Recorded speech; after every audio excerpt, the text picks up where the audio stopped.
आपण नकली और असली अंडा मध्य फरक जानिबे केमिति केउ केउ लक्षण उपरे आपण ध्यान दे पारिबे। असली अंडारू आईसिया बास्ना आसुथुबा बेले नकली अंडा बा केमिकल युक्त अंडारू रबर भली बास्ना आसी थाए।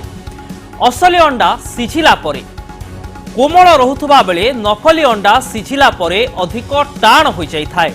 असली अंडा सिझिला परे केसर साधारणतः मझिरे रहुथुबा बेले नकली अंडार केसर सिझिला परे सबुबेले गोटे पटकू जमी रही थाए। ये हेउछि फरक। असली अंडा नियारे पोड़िले हठात फाटी जाउथुबा बेले नकली अंडा नियारे पोड़िले जली जाए पोड़ी जाए फाटिबाकू बेस समय निए।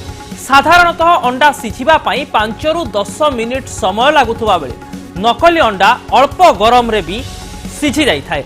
अंडा साधारणतः सिझिला परे कोमल रहुथुबा बेले नकली अंडा टाण रहिबा सह नमनीय भली मने हुए। सेहीपरि आउ एक दिग हेउछि अंडा सिझाइला बेले नकली अंडा गोटे पार्श्व उपरकू उठी रहिबो।